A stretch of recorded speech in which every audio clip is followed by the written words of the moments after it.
जय श्री राम जी का आशीर्वाद हम सब पर बना रहे। आज हम श्री रामचरितमानस में 18वें मास पारायण का भाग तीसरा पढ़ेंगे। पढ़ने से पहले अपने गुरुदेव के चरणों में नमन करते हैं। भगवान शिव, माता पार्वती, श्री राम जी और सीता माता के चरणों में नमन करते हैं और हनुमान जी से प्रार्थना करते हैं कि वो पढ़ने में हमें शक्ति प्रदान करे, पढ़ने में कोई गलती हो तो हमें क्षमा करे। ओम श्री गणेशाय नमः।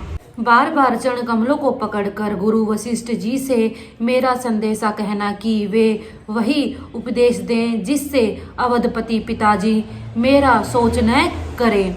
हे तात, सब पूर्ववासियों और कुटुंबियों से निहोरा करके अर्थात अनुरोध करके मेरी विनती सुनाना कि वही मनुष्य मेरा सब प्रकार से हितकारी है जिसकी चेष्टा से महाराज सुखी रहें।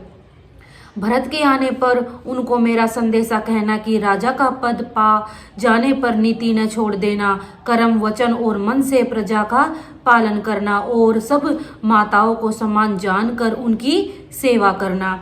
और हे भाई, पिता माता और सब जनों की सेवा करके भाईपने को अंत तक निभाना। हे तात, राजा अर्थात पिताजी को उसी प्रकार से रखना जिससे वे कभी अर्थात किसी तरह भी मेरा सोच न करे।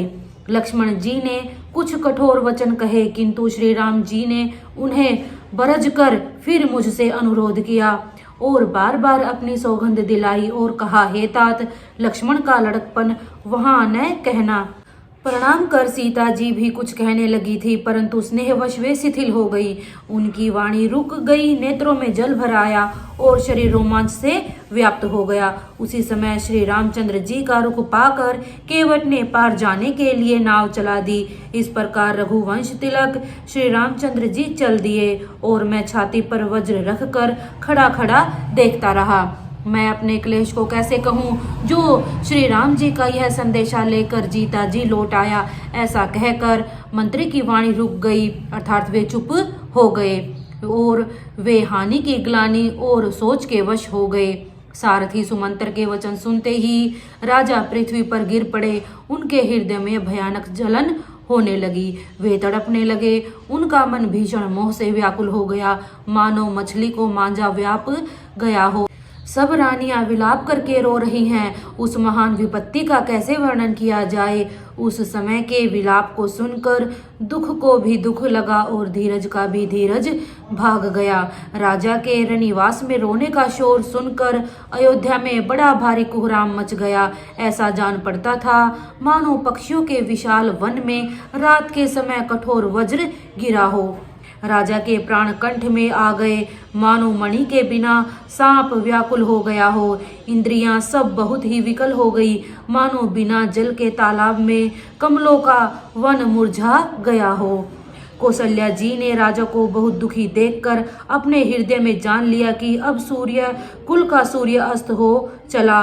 तब श्री रामचंद्र जी की माता कौशल्या हृदय में धीरज धरकर समय के अनुकूल वचन बोली। हे नाथ, आप मन में समझकर विचार कीजिए कि श्री रामचंद्र का वियोग अपार समुद्र है, अयोध्या जहाज है और आप उसके खेने वाले हैं। सब प्रियजन, कुटुंबी और प्रजा ही यात्रियों का समाज है जो इस जहाज पर चढ़ा हुआ है। आप धीरज धरिएगा तो सब पार पहुंच जाएंगे, नहीं तो सारा परिवार डूब जाएगा। हे प्रिय स्वामी, यदि मेरी विनती हृदय में धारण कीजिएगा तो श्री राम लक्ष्मण सीता फिर आ मिलेंगे। प्रिय पत्नी कौशल्या के कोमल वचन सुनते हुए राजा ने आंखें खोलकर देखा, मानो तड़पती हुई दीन मछली पर कोई शीतल जल छिड़क रहा हो। धीरज धरकर राजा उठ बैठे और बोले, सुमंतर कहो, कृपालु श्री राम कहाँ हैं, लक्ष्मण कहाँ हैं, स्नेही राम कहाँ हैं और मेरी प्यारी बहू जानकी कहाँ है। राजा व्याकुल होकर बहुत प्रकार से विलाप कर रहे हैं। वह रात युग के समान बड़ी हो गई, बीतती ही नहीं। राजा को अंधे तपस्वी श्रवण कुमार के पिता के शाप की याद आ गई। उन्होंने सब कथा कौशल्या को कह सुनाई।